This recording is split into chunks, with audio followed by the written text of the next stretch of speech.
Date है आज 20 सितंबर 2021। ये सब टॉपिक कवर करेंगे इस क्लास में। फर्स्ट टॉपिक है ई श्रम। ई श्रम देखो एक पोर्टल है, एक इंटरनेट पे साइट है, जैसे आपकी google.com एक साइट है, ऐसे एक पोर्टल है। एक पोर्टल है, ministry of labour and employment ने इसको 26 अगस्त 2021 को लॉन्च किया था। इसके बारे में पहले भी हम डिस्कस कर चुके हैं। ये पोर्टल क्या काम आता है? देखो, इस पोर्टल पे जितने भी हमारे देश में अनऑर्गेनाइज्ड वर्कर हैं, मतलब वैसे कर्मचारी मजदूर जो अनऑर्गेनाइज सेक्टर में काम करते हैं, उनका नेशनल डेटाबेस तैयार किया जाएगा। मतलब उनका आधार के साथ उन्हें रजिस्टर किया जाएगा इस पे, और इससे ये पता चल सकेगा कि हमारे देश में कितने अनऑर्गेनाइज्ड वर्कर हैं। अगर जब ये रजिस्टर हो जाएंगे तो लगभग ऐसा एक्सपेक्टेशन है कि हमारे इंडिया में 398 से लेकर 400 मिलियन अनऑर्गेनाइज्ड वर्कर हैं जो इसमें रजिस्टर होंगे ई श्रम पोर्टल में। और इसमें देखो, ऐसे वर्कर्स को एक कार्ड दिया जाएगा जिसका नाम होगा ई श्रम कार्ड। वो डिजिटल कार्ड होगा। ये 12 डिजिट का इसका यूनिक नंबर होगा। जैसे आपका आधार कार्ड होता है, आधार कार्ड पे एक नंबर होता है, ऐसे ही ई श्रम कार्ड पे एक नंबर होगा हर एक मजदूर का।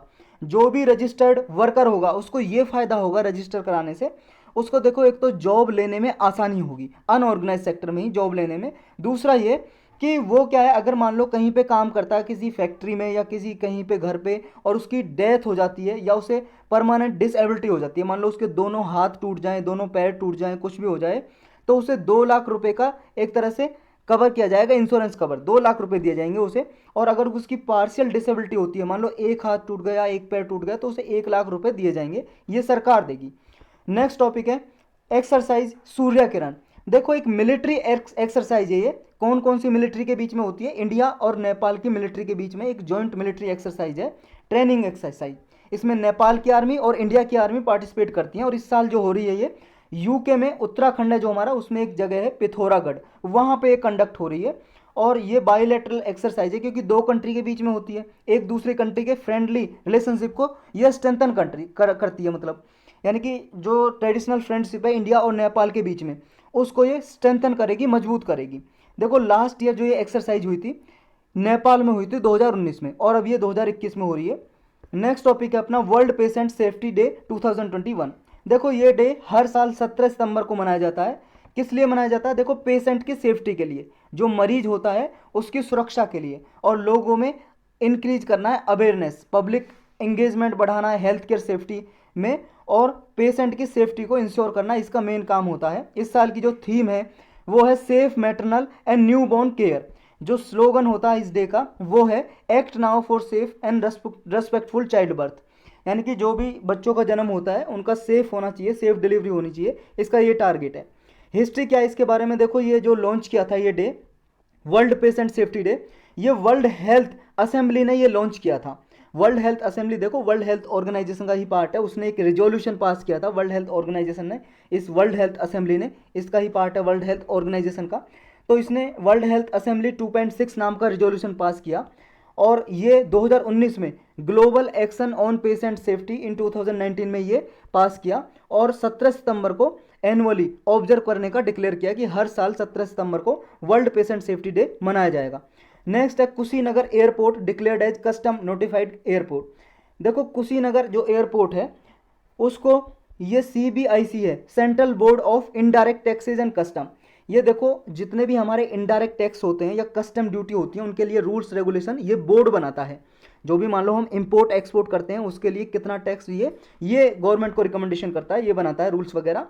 तो इसने अभी जो कुशीनगर एयरपोर्ट है उसको कस्टम नोटिफाइड एयरपोर्ट डिक्लेयर कर दिया है। अब इस पे क्या है, इंटरनेशनल पैसेंजर वगैरह का मूवमेंट हो सकेगा, अब इंटरनेशनल फ्लाइट चल सकेंगी। और देखो, ये एक बुद्धिस्ट पिलग्रिमेज साइट भी है, यानी कि यहाँ पे जो क्या है, गौतम बुद्ध जी थे, उनकी मृत्यु हुई थी यहाँ पे। उस मृत्यु होने के जो इवेंट है उसको बोलते हैं महापरिनिर्वाण, यानी कि गौतम बुद्ध जी ने महापरिनिर्वाण प्राप्त किया था यहाँ पे कुशीनगर में। और यहाँ पे एयरपोर्ट बना हुआ है, लोग यहाँ से दूर, मान लो बहुत डिफरेंट डिफरेंट फॉरेन कंट्री से जो बुद्धिस्ट धर्म को, बुद्धिज्म को फॉलो करते हैं, वो यहाँ पे आते हैं तीर्थयात्री की तरह। तो यहाँ पे इंटरनेशनल पैसेंजर भी बढ़ेंगे। नेक्स्ट क्या होगा? देखो, कस्टम एयरपोर्ट डिक्लेयर किया है, इसका मतलब ये होगा यहाँ पे एक्सपोर्ट इंपोर्ट किया जा सकेगा सामान, मतलब जो भी इंपोर्ट किया जाता है बाहर देशों से, जहाज से आता है हमारे मतलब देश में आता है, तो बाहर देशों से यहाँ पे गुड्स वगैरह इंपोर्ट की जाएंगी, और यहाँ पे अनलोड करके, या मतलब हमारे यहाँ से एक्सपोर्ट करनी है तो वो भी एक्सपोर्ट भी की जाएंगी गुड्स वगैरह, गुड्स मतलब वस्तुएं। तो कुशीनगर क्या है, देखो इम्पोर्टेंट बुद्धिस्ट पिलग्रिमेज साइट है, जहाँ पे गौतम बुद्ध जी ने महापरिनिर्वाण को अटेन किया था, यानी कि यहाँ पे इनकी मृत्यु हो गई थी। और कुशीनगर जो साइट है, जगह है, देखो यहाँ क्या है, इसके आसपास और भी पिलग्रिमेज साइट है। पिलग्रिमेज मतलब तीर्थ स्थान है और भी, जिन पे लोग तीर्थ यात्रा करने के लिए जाते हैं। जैसे सरावस्ती है, 238 किलोमीटर है कुशीनगर से। कपिल वस्तु है, 190 किलोमीटर है। लुम्बिनी है, 195 किलोमीटर है। ये कुशीनगर भाई साहब बिहार में है अपने। नेक्स्ट है बैजंत पांडा कमेटी। देखो ये कमेटी अभी रिसेंटली न्यूज में है। ये कमेटी किसने बनाई थी? मिनिस्ट्री ऑफ डिफेंस ने, रक्षा मंत्रालय जो हमारा, उसने बनाई थी। एक हाई लेवल एक्सपर्ट कमेटी है। किस लिए बनाई थी? जो नेशनल कैडेट कॉर्प है, एनसीसी, उसके कॉम्प्रिहेंसिव रिव्यू करने के लिए कि इसको कैसे और इम्प्रूव किया जाए एनसीसी को, इसलिए ये कमेटी बनाई थी। इसने अभी अपनी रिकमेंडेशन दिया और इसका क्या ऑब्जेक्टिव था कमेटी का, देखेंगे। पहले ये जान लो कि एनसीसी है क्या, नेशनल कैडेट कॉर्प। ये देखो भाई साहब आज़ादी के बाद ही बनाई थी ये, 1948 के लगभग बनाई थी एनसीसी। ये देखो हमारी जो आर्मी है ना, इंडियन आर्मी का ही यूथ विंग है ये। यूथ विंग का मतलब, यूथ मतलब नौजवान, विंग का मतलब ब्रांच। इसमें नौजवानों को भर्ती किया जाता है वॉलंटरी बेसिस पे, अपनी मर्जी से देखो भर्ती हो सकते हैं, एनसीसी ले सकते हैं। उन्हें स्कूल और कॉलेजेस में दी जाती है। मतलब कोई भी जैसे एनसीसी ले ली किसी ने, एनसीसी स्कूल में क्या है, उसे फिर ट्रेनिंग दी जाती है, कैसे फौज में काम कैसे होता है, आर्मी वगैरह में। अब कैसे उसमें मतलब डिफेंस वगैरह सिखाया जाता है, डिसिप्लिन सिखाया जाता है। और जब ये सिखा दिया जाता है तो उसे एनसीसी का एक सर्टिफिकेट दिया जाता है। जैसे मान लो वो आर्मी में जाना चाहता है या पुलिस में जाना चाहता है, तो उसके मान लो जब भी वो एग्जाम वगैरह देगा उसे 4-5 मार्क्स का फायदा होता है, क्योंकि उसने एनसीसी करी हुई है। तो ऐसे कुछ फायदे होते हैं इससे। और जब ये बनाई गई थी ना, तो मेन टारगेट इसका एनसीसी का ये था। देखो भाई साहब, जब हमारा देश आज़ाद हुआ था 1947 में, तो बहुत ज़्यादा डाइवर्सिटी थी, जो आज भी है डाइवर्सिटी, यानी कि विविधता। बहुत बहुत धर्म के लोग, विभिन्न धर्म के लोग रहते हैं हमारे इंडिया में, अलग अलग जाति के लोग रहते हैं। और हजारों कल्चर हमारे इंडिया में प्रैक्टिस होती हैं, हजारों कल्चर मानते हैं। संस्कृति सबकी अलग अलग है। 5 किलोमीटर दूर जाओगे तो हर एक आदमी की आपको अलग कल्चर मिल जाएगी। तो ये एक बहुत बड़ा चैलेंज था इंडिया के सामने कि हमारे देश में इंटीग्रिटी, यूनिटी को कैसे मेंटेन किया जाए, यानी कि अखंडता और एकता को कैसे मेंटेन किया जाए। जो एकता की भावना है, देखो जब आज़ादी से पहले तो एकता की भावना कैसे आई हमारे जो देश के नागरिक थे उनके अंदर, इसलिए आई क्योंकि सब अंग्रेजों के विरुद्ध लड़ रहे थे। अब ब्रिटिश तो चले गए थे 1947 के बाद, अब एकता कैसे आई? कोई तो रीजन होना चाहिए। अब लोगों में एकता का भावना और हमारे देश को इंटीग्रिटी एक तरह से बांधे रखना, ये प्रमोट करने के लिए, यानी कि इसका मेन टारगेट था यूनिटी, एनसीसी बनाने का, यूनिटी एंड डिसिप्लिन। यानी कि जब भी स्कूल कॉलेज में बच्चे लें उनमें यूनिटी आए, एकता का हम मतलब भाव जगाएं, और डिसिप्लिन हो उनमें बचपन से ही, ताकि हमारी एकता अखंडता जो देश की है वो टूटे ना, बनी रहे। इसलिए बनाई थी एनसीसी। तो ये एनसीसी के बारे में अभी जो ऑब्जेक्टिव, जो इसके टारगेट थे कमेटी के, जो अभी इसने रिकमेंडेशन दिए, इसके टारगेट थे कि ये कमेटी इसलिए बैठाई गई थी ताकि ये एनसीसी जो कैडेट है उसकी और इफेक्टिवनेस बढ़ाने के लिए कुछ मेजर्स सजेस्ट करे, कुछ और कदम क्या उठाए जाएं कि एनसीसी को और ज़्यादा कॉम्प्रिहेंसिव, अच्छा बनाया जाए, नेशन बिल्डिंग के लिए काम कर सके आगे ये। और जो ये है, इसका पर्पज़ ये था कि जो एनसीसी के अलुमनी है वो हमारी ऑर्गेनाइजेशन के लिए, बेटरमेंट के लिए ये एक तरह से इंगेजमेंट करें। एनसीसी के अलुमनी का मतलब जैसे छात्र होते हैं, जो स्टूडेंट होते हैं जिन्होंने पहले एनसीसी में भर्ती लिया है और मान लो उन्होंने जॉब किया, अब रिटायर हो गए, अब वो इस ऑर्गेनाइजेशन में अपना पार्टिसिपेशन करे, कैसे मतलब इसमें इंगेजमेंट करे कैसे, और इसका इंप्रूवमेंट किया जाए, ये इसका टारगेट था। रिकमेंडेशन देना था कि जो इंटरनेशनल यूथ ऑर्गेनाइजेशन है उनकी तरह ही, जैसे इंटरनेशनली जो भी यूथ ऑर्गेनाइजेशन है उनकी तरह ही हमारे देश में एनसीसी में भी क्यूरिकुलम हो, मतलब हमारी एनसीसी में वो वही सब सिखाया जाए अच्छे स्टैंडर्ड लेवल पे, ताकि सब में यूनिटी आ सके हमारे इंडिया में, स्टूडेंट्स वगैरह में। नेक्स्ट है प्रोफेसर एस के जोशी लेबोरेटरी एक्सीलेंस अवार्ड। देखो ये अवार्ड क्या है, ये रिसेंटली लॉन्च किया था किसने? क्वालिटी काउंसिल ऑफ इंडिया ने। ये क्वालिटी काउंसिल ऑफ इंडिया क्या है? देखो ये एक नॉन प्रॉफिट ऑर्गेनाइजेशन है। नॉन प्रॉफिट ऑर्गेनाइजेशन, इसमें देखो गवर्नमेंट ऑर्गेनाइजेशन भी और प्राइवेट सेक्टर से भी ऑर्गेनाइजेशन पार्टिसिपेट करती हैं। ये बनाई गई थी 1997 में। 1997 में जब बनाई थी, इसका जो चेयरमैन होता है, देखो चेयरमैन जो इसका अध्यक्ष होता है क्वालिटी काउंसिल ऑफ इंडिया का, इसका अध्यक्ष को जो प्राइम मिनिस्टर होते हैं, प्राइम मिनिस्टर ही इसके अध्यक्ष को अपॉइंट करते हैं, इसके अध्यक्ष को। और ये जो क्वालिटी काउंसिल ऑफ इंडिया इसलिए बनाई थी ताकि जो हमारे यहाँ पे जो एक्रीडिशन वगैरह होता है या प्रोडक्ट वगैरह होता है उसकी क्वालिटी को मेंटेन रखने के लिए, कि उसकी चेक करने के लिए, क्वालिटी चेक करने के लिए बनाई गई थी क्वालिटी काउंसिल ऑफ इंडिया। इसने अभी ये अवार्ड रिसेंटली लॉन्च किया था कुछ समय पहले, एस के जोशी लेबोरेटरी एक्सीलेंस अवार्ड।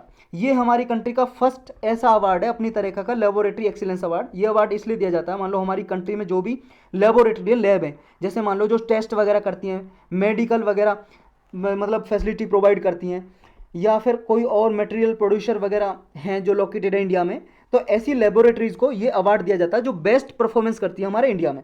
जो ये एस के जोशी थे, ये साइंस और अकेडमी की फील्ड में एक लुमिनरी थे। लुमिनरी का मतलब वैसे तो प्रकाश पुंज होता है, मतलब बहुत अच्छे ये प्रोफेसर वगैरह साइंस के साइंटिस्ट वगैरह थे ये एस के जोशी, इन्हीं के नाम पे अवार्ड बनाया गया है। नेक्स्ट है मॉडल टीनेंसी एक्ट। देखो इस एक्ट के बारे में हमने स्पेशल लेक्चर लिया था और उसमें पढ़ा था, आपको याद भी होगा मॉडल टीनेंसी एक्ट। ये आपको इकोनॉमी की प्ले लिस्ट में मिलेगा, वहाँ पर जाके आप पूरा अगर देखना है तो पूरा लेक्चर देख सकते हो, वो 6 से 7 मिनट का होगा। हम इसमें सिर्फ ब्रीफली संक्षिप्त में डिस्कस करेंगे। देखो टेनेंसी का मतलब होता है किराएदारी। जैसे आप मान लो किसी शहर में जाते हो, वहाँ पे मकान किराए में ले लेते हो, तो किराए पे आपने लिया तो आप किराएदार हो गए, उसको बोलते हैं टीनेंट इंग्लिश में। टीनेंट मतलब किराएदार। और जो मालिक है आपका उसे बोलेंगे लैंडलॉर्ड, यानी कि लैंडलॉर्ड जिससे आपने किराए पे मकान लिया। तो ये गवर्नमेंट ने देखो मॉडल टीनेंसी एक्ट पास किया था कुछ समय पहले, इंडियन गवर्नमेंट ने। देखो टीनेंसी जो है ना, टीनेंसी या टीनेंट या लैंडलॉर्डिज्म या रेंट पे जो मकान देना लेना, ये सब आता है स्टेट लिस्ट में।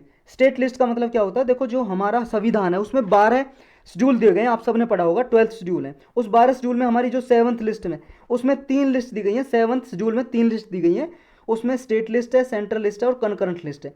स्टेट लिस्ट में जो सब्जेक्ट है उन पे नॉर्मली स्टेट गवर्नमेंट सब उस पर लॉ बना सकती है, कानून बना सकती है नॉर्मली। अगर इमरजेंसी लगी है मान लो तो सेंट्रल गवर्नमेंट भी बना सकती है। सेंट्रल गवर्नमेंट जो सेंट्रल लिस्ट में उस पर सेंट्रल गवर्नमेंट ही लिस्ट मतलब उस पर सब्जेक्ट पे सेंट्रल गवर्नमेंट ही लॉ बनाती है। जो कनकरेंट लिस्ट है उस पर दोनों बना सकती है, सेंट्रल गवर्नमेंट भी और स्टेट गवर्नमेंट भी। लेकिन अगर सेंट्रल गवर्नमेंट का लॉ बना हुआ है तो वो माना जाएगा, वो प्रिवेल करेगा। अब मॉडल टीनेंसी है जो टीनेंसी है, जो टीनेंसी आता तो स्टेट लिस्ट में। अब आपके मन में आ रहा होगा फिर ये model tenancy act central government ने क्यों बना दिया जब स्टेट लिस्ट में आता है? तो देखो ये मॉडल बनाया, एक मॉडल एक्ट। अब स्टेट गवर्नमेंट की अपनी मर्जी है, वो माने ना माने अपने स्टेट में अलग अलग स्टेट गवर्नमेंट पास करेंगे इसको। जैसे अभी फर्स्ट स्टेट बन गया असम, असम ने अपने स्टेट में पास कर लिया है, ये एक्ट पास कर दिया है, अडॉप्ट कर लिया मॉडल टीनेंसी एक्ट, ये असम गवर्नमेंट ने। असम में पहले टीनेंसी के लिए रेंट के लिए एक एक्ट बना हुआ था, Assam urban areas rent control act 1972। अब इसको रिपील कर दिया, रिपील का मतलब रिमूव कर दिया, इसको कैंसिल कर दिया, रद्द कर दिया, और मॉडल टीनेंसी एक्ट को अडॉप्ट कर लिया असम गवर्नमेंट ने। तो इसलिए ये दोबारा से न्यूज में आया। इसके प्रभाव क्या पड़ेंगे, इम्पैक्ट क्या होगा, ये देखो जो भी रेंटल मार्केट है हमारे इंडिया में उसमें डेवलपमेंट और ग्रोथ लेके आएगा, ट्रांसपेरेंसी लेके आएगा, और टीनेंट और लैंडलॉर्ड के जो इंटरेस्ट है उनको बैलेंस रखेगा। बैकग्राउंड क्या है, देखो यूनियन कैबिनेट ने जून 2021 में मॉडल टीनेंसी एक्ट पास किया था। इसमें स्टेट और यूनियन टेरिटरी अब क्या है मॉडल टीनेंसी एक्ट को अपना सकते हैं, यानी कि पूरे इंडिया में एक तरह से यूनिफॉर्मिटी आएगी टीनेंसी में, किराएदारी में। इस मॉडल की थोड़ी हाईलाइट पढ़ लेते हैं। देखो ये रेट्रोस्पेक्टिवली एक्ट नहीं था, यानी कि प्रोस्पेक्टिवली था। यानी कि देखो प्रोस्पेक्टिवली का मतलब है जब ये एक्ट लागू होगा, इंप्लीमेंट होगा, तब से ही ये माना जाएगा। सारी जितने भी उसके बाद से जो टीनेंसी होंगी, यानी कि किराएदार और जो लैंडलॉर्ड और टीनेंट के बीच में जो भी मान लो एग्रीमेंट हो गए, उसके बाद से ही माने जाएंगे। एक होता है रेट्रोस्पेक्टिवली। रेट्रोस्पेक्टिवली का मतलब होता है पास्ट डेट से, पिछली डेट से किसी एक्ट को पास कर दिया जाए। जैसे 2021 में ये पास हुआ है, लेकिन इसमें लिख दिया जाए 2018 से जो भी ऐसे एग्रीमेंट हुए हैं किराएदार और मालिक के बीच में, वो सारे 2018 से उन एग्रीमेंट पे भी, समझौते पे भी लागू होगा ये एक्ट। लेकिन ऐसा नहीं है, ये प्रोस्पेक्टिवली है। जब से पास हुआ है इसके बाद जो भी एग्रीमेंट होंगे लैंडलॉर्ड और टीनेंट के बीच में, यानी कि किराएदार और मालिक के बीच में, मकान मालिक के बीच में, वो माने जाएंगे। तो इसमें देखो रिटर्न एग्रीमेंट मस्ट कर दिया है कि अब जो टीनेंसी होगी किराएदारी, उसमें एक रिटर्न एग्रीमेंट होगा दोनों के बीच में, वही माना जाएगा। और डिस्ट्रिक्ट में एक अथॉरिटी होगी जिसका नाम होगा डिस्ट्रिक्ट रेंट अथॉरिटी, उसको ये एग्रीमेंट देना पड़ेगा। ये लॉ बोलता है कि जो भी रोल्स और रिस्पॉन्सिबिलिटी हैं लैंडलॉर्ड और टीनेंट्स की, सबके बारे में बताता है। यानी कि जैसे लैंडलॉर्ड को कोई मान लो रिपेयर वगैरह कराना मकान वगैरह का, वो लैंडलॉर्ड कराएगा। जो छोटी मोटी चीज़ वगैरह साफ़ सफाई कराना वो टीनेंट्स करेगा। ये कुछ इसमें क्लियरली डिफाइन किए गए हैं। इसमें देखो कोई भी मान लो लैंडलॉर्ड या प्रॉपर्टी मैनेजर है, वो असेंशियल सप्लाई है जो भी, उसको रोक नहीं सकता। जैसे ड्रिंकिंग वाटर हो गया या अदर फैसिलिटी हो गई जो असेंशियल जरूरी है सप्लाई, उनको टीनेंट्स को देने से रोक नहीं सकता। और इसमें मान लो जो टीनेंस है उसको हर महीने मंथ टू मंथ बेसिस पे वो रिवाइव करना पड़ेगा एग्रीमेंट। अगर उसने नहीं किया एग्रीमेंट को रिवाइव तो 6 महीने तक का पीरियड है, 6 महीने तक, मैक्सिमम 6 महीने तक चलेगा ये। 6 महीने के बाद एक्सपायर हो जाएगा ये एग्रीमेंट जो भी होगा किराएदार और मालिक के बीच में, यानी कि 6 महीने तक तो ये चलेगा। अब फिर उसके बाद क्या है, ये पूरा जो लैंडलॉर्ड है, मालिक को पूरा अधिकार होगा कि वो क्या है अगले 2 महीने तक जो किराया है डबल कर सकेंगे, मंथली डबल कर सकेंगे, अगर उस टीनेंट ने यानी कि किराएदार ने मकान खाली नहीं किया तो। क्योंकि टीनेंसी देखो खत्म हो चुकी है, एग्रीमेंट तो खत्म हो चुका है, क्योंकि मंथ टू मंथ बेसिस पे उसे रिवाइव कराना था और 6 महीने तक कराया नहीं, 6 महीने तक चलता। तो 6 महीने के बाद भी अगर उसने मकान खाली नहीं किया तो डबल किराया, और अगर 4 महीने के बाद नहीं किया है तो उसे फिर मतलब, और 2 महीने के बाद नहीं किया तो 4 टाइम देना पड़ेगा, 4 टाइम्स। 2 महीने तक तो उसे डबल देना पड़ेगा, और 2 महीने के बाद भी नहीं किया तो उसे 4 गुना किराया देना पड़ेगा, ऐसे प्रोविजन है। जो लैंड ओनर और प्रॉपर्टी मैनेजर है उसको क्या है, अगर मान लो उसके मकान मालिक है, जैसे उसके किराएदार वहाँ पे रहता है, उसके घर में जाना है तो उसे 24 घंटे का पहले नोटिस देना पड़ेगा। या तो आप वैसे रिटर्न में नोटिस दो या फिर इलेक्ट्रॉनिक फॉर्म में मैसेज वगैरह कर दो फ़ोन पे, 24 घंटे पहले देना पड़ेगा तभी घुस सकते हैं। तो यही था इसमें, और डिटेल में देखो जो बहुत अच्छा है, इसके प्रो और कॉन्स यानी कि इसके मेरिट डीमेरिट, फायदे लाभ नुकसान क्या है वो उस लेक्चर में आपको मिलेंगे, सारे देखना मेंस के पर्पज से। नेक्स्ट है maintenance and welfare of parents and senior citizen act 2007। देखो 2007 में क्या है, ये पेरेंट्स जो ऐसे हैं जिनको घर बार से निकाल दिया जाता है, जिनके बच्चे निकाल देते हैं अपने माता पिता को, उनकी सुरक्षा के लिए ये एक्ट पास किया था सेंट्रल गवर्नमेंट ने 2007 में। तो ये एक्ट अभी न्यूज में इसलिए आया है, बॉम्बे हाई कोर्ट में एक केस आया था, एक आदमी ने अपने माता पिता को निकाल दिया था घर से, और माता पिता ने बॉम्बे हाई कोर्ट में केस डाला। तो फिर बॉम्बे हाई कोर्ट ने डिसीजन दिया विद इन 10 डेज, 10 दिन के अंदर अंदर भाई साहब वो अपने जो मकान है उससे खाली हो, और जो उसके माता पिता उनको मकान दिया जाए। तो इशू यही है कि इसमें जो भी पेरेंट्स ऐसे होते हैं जो ऐसा है होते हैं, उनको सहायता देने के लिए 2007 में ये एक्ट पास किया था। और कोई भी मान लो ऐसा है, कोई उसका सन है या फैमिली मेम्बर है, अगर पेरेंट्स को माता पिता को घर से बाहर निकाल देता है तो वो इसके अंदर फ़ायदा ले सकता है, कोर्ट में जा सकता है कोई भी माता पिता बुजुर्ग आदमी। इसका बैकग्राउंड देखो यही है, कर्नाटक हाई कोर्ट ने कहा था कि इसमें अगर मान लो, देखो अभी जो इस 2007 में एक्ट पास किया था, लेकिन तब से देखो स्टेट गवर्नमेंट वगैरह इसको कंप्लाई करने से बिल्कुल फेल हो गई हैं, क्योंकि इसमें यह था कि जब ये एक्ट पास हो जाएगा ओल्ड एज होम्स बनाने स्टेट में, मतलब कम से कम एक डिस्ट्रिक्ट में एक तो मतलब ओल्ड एज होम बनाना है। ओल्ड एज होम मतलब बुजुर्गों के लिए अनाथ जो मकान होते हैं बुजुर्गों के लिए वो बनाने हैं। कहाँ पे, हर एक डिस्ट्रिक्ट में कम से कम एक तो बनाना ही है, ये था। लेकिन स्टेट गवर्नमेंट फेल हो गई है, अभी तक बना नहीं पाई है और इस एक्ट को सही से लागू नहीं कर पाई हैं। तो इस एक्ट में और क्या क्या प्रोविजन थी वो देख लेते हैं, मतलब क्या क्या इसमें रूल्स वगैरह है, नियम है। देखो ये एक्ट का ना लीगली ऑब्लाइजिंग बनाता है एडल्ट चिल्ड्रन को और हेयर्स को, मतलब जो भी उत्तराधिकारी है, जो भी मान लो पेरेंट्स के द्वारा बच्चे के पास प्रॉपर्टी आएगी, जो भी एडल्ट हैं 18 साल से ऊपर के बच्चे हैं, वो अपने पेरेंट्स को माता पिता को मंथली अलाउंस देंगे, मतलब महीने में उनके खर्चे के लिए पैसे देंगे। और ये जो भी मान लो कोई जो भी इन एक्सपेंसिव या स्पीडी प्रोसीजर है इसका, यानी कि मंथली मेंटेनेंस इतना देंगे पेरेंट्स और सीनियर सिटीजन को, कि ऐसा नहीं है कि इस महीने की आप पेमेंट उसे खर्चा अगले 10 महीने बाद दे रहे हो, ऐसा नहीं होगा। जिस महीने का खर्चा उसी महीने दोगे, यानी कि स्पीडी, बहुत जल्दी से खर्चा दोगे और इनएक्सपेंसिव होना चाहिए। नेक्स्ट है कि according to this act parents जो होंगे उनका मतलब ये है, कोई बायोलॉजिकल पेरेंट्स भी हो सकता है, मान लो किसी का बच्चा अपना है बायोलॉजिकल है या अडॉप्टिव है, गोद लिया है कोई बच्चा, वो भी पेरेंट्स माने जाएंगे। या स्टेप पेरेंट्स है, स्टेप पेरेंट्स जो होते हैं भाई साहब सौतेले माता पिता, वो भी माता पिता माने जाएंगे। सबको इसमें फैसिलिटी प्रोवाइड करनी पड़ेगी। इस एक्ट के अंदर जो प्रोविज़न है ये है कि ऐसे पर्सन की जो एल्डरली पर्सन है उनकी लाइफ और प्रॉपर्टी को बचाना है, प्रोटेक्ट करना है, ये इसका मेन मकसद है। देखो क्या इसमें स्टेट गवर्नमेंट को ओल्ड एज होम है जो वो बनाने मैंडेटरी है क्या? देखो ये बिल्कुल भी मैंडेटरी नहीं है। मैंडेटरी का मतलब कंपलसरी, अनिवार्य है। ये ओल्ड एज होम है जो ओल्ड एज होम, ये बनाने बिल्कुल भी अनिवार्य नहीं है, कंपलसरी नहीं है। क्योंकि देखो भाई साहब ये सेक्शन इसका 19 ये बोलता है कि जो स्टेट गवर्नमेंट है वो मे एस्टेब्लिश, मे वर्ड का यूज किया है कि वो एस्टेब्लिश कर सकते हैं जो भी ओल्ड एज होम्स वगैरह हैं एल्डरली पर्सन के लिए, जब भी वो नेसेसरी समझे। क्योंकि ये देखो ओल्ड एज के जो मान लो बुजुर्ग लोगों को बचाने के लिए, प्रोटेक्शन देने के लिए हमारे डीपीएसपी में आता है प्रोविजन, जो directive principle of state policy है हमारे संविधान की, कॉन्स्टिट्यूशन की।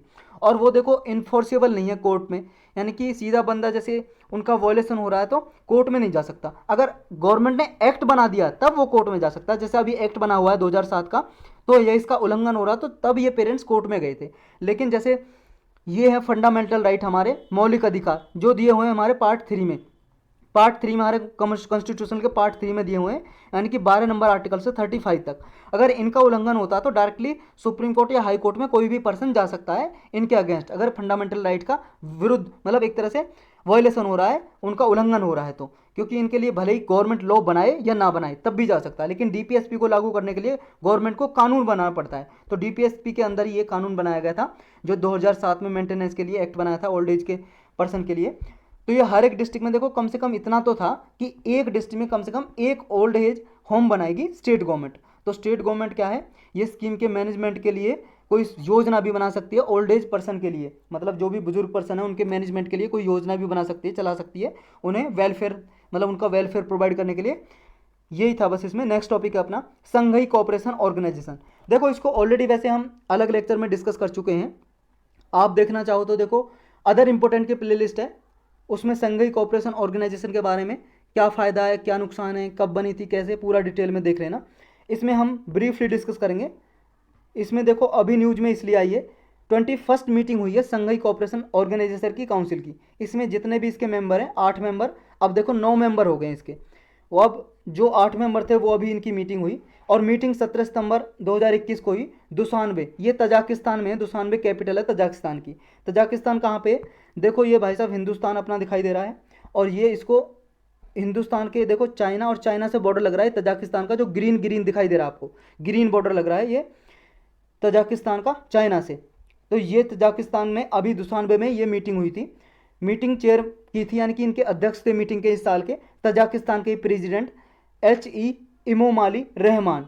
तो ये है क्या एससीओ, पहले इसके बारे में जानते हैं थोड़ा ब्रीफली। संघीय कोऑपरेशन ऑर्गेनाइजेशन एक परमानेंट इंटर गवर्नमेंटल ऑर्गेनाइजेशन है, यानी कि इसमें 8 गवर्नमेंट पार्टिसिपेट करती हैं, और अभी देखो ईरान नया मेंबर बन गया है, यानी कि अब इसके 9 मेंबर हो गए हैं। लेटेस्ट मेंबर कौन है, ईरान, ईरान है इसका लेटेस्ट मेंबर। इसका जो संघीय कोऑपरेशन ऑर्गेनाइजेशन का अनाउंसमेंट हुआ था 2001 में बना था ये संघीय चाइना में अनाउंस किया था 15 जून 2001 को संघीय चाइना में। ये संघीय कोऑपरेशन ऑर्गेनाइजेशन का एक चार्टर, जो रूल्स हैं, चार्टर का मतलब जो इसके रूल्स हैं, उस रूल के अनुसार यहाँ पे देखो सेंट पीटर्सबर्ग में यहाँ पे मीटिंग हो रही थी 2002 में, तब 2003 में इसमें मतलब 2002 में इसका साइन हुआ एग्रीमेंट पे, और साइन होने के बाद ये 19 सितंबर 2003 से ये इंटर्ड में आ गया, इंटर्ड इनटू फोर्स मतलब लागू हो गया, इंप्लीमेंट हो गया 2003 से। इससे पहले देखो बनने से पहले जब ये संघीय कोऑपरेशन ऑर्गेनाइजेशन बना था, इससे पहले संघीय 5 नाम था इसका, इस ऑर्गेनाइजेशन का, क्योंकि स्टार्टिंग में इसके 5 मेंबर थे और तब संघीय 5 नाम था। जब इसका संघीय कोऑपरेशन ऑर्गेनाइजेशन आया तब इसमें देखो एक और मेंबर जुड़ गया था, तब ये नाम बना था। तो इसके जो संघीय कोऑपरेशन ऑर्गेनाइजेशन की जो लैंग्वेज है, ऑफिशियल लैंग्वेज, वो रशियन और चाइनीज लैंग्वेज यूज होती है इसके कामकाज में, एडमिनिस्ट्रेशन जो होता है। इसके जो फाउंडिंग मेंबर है देखो, इसके संघीय कोऑपरेशन ऑर्गेनाइजेशन के 6 फाउंडिंग मेंबर हैं। देखो जब बना था संघीय 5 तब तो इसके 5 मेंबर हुआ करते थे, संघ 5 था, लेकिन संघीय 5 से संघीय कोऑपरेशन ऑर्गेनाइजेशन बना तो इसके 6 मेंबर थे, 6 मेंबर, कजाकिस्तान, चाइना, किर्गिस्तान, ये रशिया, तजाकिस्तान, उज्बेकिस्तान, ये 6 मेंबर थे संघीय कोऑपरेशन ऑर्गेनाइजेशन के। लेकिन 2017 में देखो ये 2 मेंबर और जुड़ गए, अफगानिस्तान और इंडिया, अब इसके 8 मेंबर हो गए। लेकिन 2021 में 1 मेंबर और जुड़ जाता है, ईरान, तो 9 मेंबर हो गए इसके। अभी 2001 में जब इसके मेंबर थे ये संघीय 5 के, वो थे कजाकिस्तान, चाइना, किर्गिस्तान, रशिया और तजाकिस्तान। तो संघीय कोऑपरेशन ऑर्गेनाइजेशन जब बना, संघीय 5 था पहले, संघीय 5 में 5 मेंबर थे, कौन कौन से, कजाकिस्तान, चाइना, किर्गिस्तान, रशिया और तजाकिस्तान। और एक 5वां मेंबर कौन सा था, ये था उज्बेकिस्तान। ये 6ठा मेंबर बना था जब संघीय कोऑपरेशन ऑर्गेनाइजेशन बना था, संघीय 5 से कन्वर्ट हुआ था, संघीय 5 से कन्वर्ट केस में होता संघीय कोऑपरेशन ऑर्गेनाइजेशन में। संघीय 5 बना था 1996 में, और संघीय कोऑपरेशन ऑर्गेनाइजेशन बना था 2001 में। संघीय 5 था जब 5 मेंबर थे, 6वां मेंबर आ गया था जब संघीय SCO नाम बन गया इसका, उज्बेकिस्तान आ गया 6वां मेंबर। तो इसको 5 से 6 मेंबर हुए 2001 में, और फिर इसके 2017 में इंडिया और पाकिस्तान मेंबर बन गए। ये सारे मेंबर हैं भाई साहब इसके, देख लो ये 8 मेंबर हैं, और ये इसके ऑब्जर्वर मेंबर हैं, ये 4 मेंबर ऑब्जर्वर हैं। लेकिन इस 4 में से ऑब्जर्वर में से एक फुल मेंबर बन गया ईरान, ईरान अब मेंबर बन गया 9वां, और ये डायलॉग पार्टनर है, और ये इसके गेस्ट अटेंडेंट है, गेस्ट मतलब ऑर्गेनाइजेशन बुलाई जाती है गेस्ट के तौर पे। ये भी देखो सारे जो ऑब्जर्वर, डायलॉग और गेस्ट हैं, ये सब देखते हैं मीटिंग में क्या हो रहा है क्या नहीं हो रहा है। इनके पास वोटिंग पावर नहीं होती, वोटिंग पावर सिर्फ फुल मेंबर के पास होती है, जो भी डिसीजन लेना वो फुल मेंबर जो होते हैं वो लेंगे। तो अब 9 मेंबर हो गए, ईरान भी इसका मेंबर हो गया। अभी 8 मेंबर कौन कौन से हैं, ये 8 मेंबर ये हैं, ऊपर हमने डिस्कस कर लिया, एक बार ये देख लो आप, 8 के 8 मेंबर हैं ये। और 9वां मेंबर अब हो गया ईरान, ईरान यहाँ पे लिख लेना 9वां मेंबर। ऑब्जेक्टिव क्या है इसका, टारगेट क्या, टारगेट ये है देखो, जो म्यूचुअल ट्रस्ट और नेबरलीनेस जो मेंबर स्टेट्स हैं उनमें क्या है, म्यूचुअल ट्रस्ट को इनहेंस करना है, और जो भी इफेक्टिव कोऑपरेशन करना है पॉलिटिक्स में, ट्रेड में, मतलब व्यापार बढ़ाना एक दूसरी कंट्री के साथ, इकोनॉमी में कोऑपरेशन करना है, रिसर्च टेक्नोलॉजी में, कल्चर एक दूसरे की एक्सचेंज करनी है, education, energy, transport, tourism, environment protection, और भी बहुत सारे एरिया हैं। इसमें जॉइंट एफर्ट लगाते हैं दोनों, ताकि यहाँ पे जिस रीजन में, जो 8 कंट्री का रीजन है उसमें शांति रहे, सिक्योरिटी सुरक्षा रहे, स्टेबिलिटी रहे। यहाँ पे आगे देखो, democratic, fair, rational, new international political economic order establish करने का इनका टारगेट है।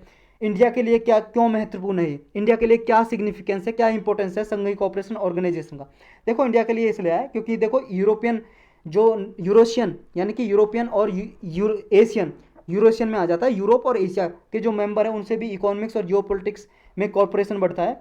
देखो यूरोशियन का मतलब ये है कि देखो ये जो रसिया है ये एशिया में भी है और यूरोप में भी है। यहाँ पे देखो एक यूराल माउंटेन है, यूराल, यूराल नाम की पहाड़ी है, यूराल, यूराल नाम की माउंटेन है। यूराल माउंटेन के इस तरफ जो भी कंट्री आते हैं वो यूरोपियन कंट्री हैं, और जो यूराल माउंटेन से इस तरफ आते हैं वो हैं एशियन कंट्री।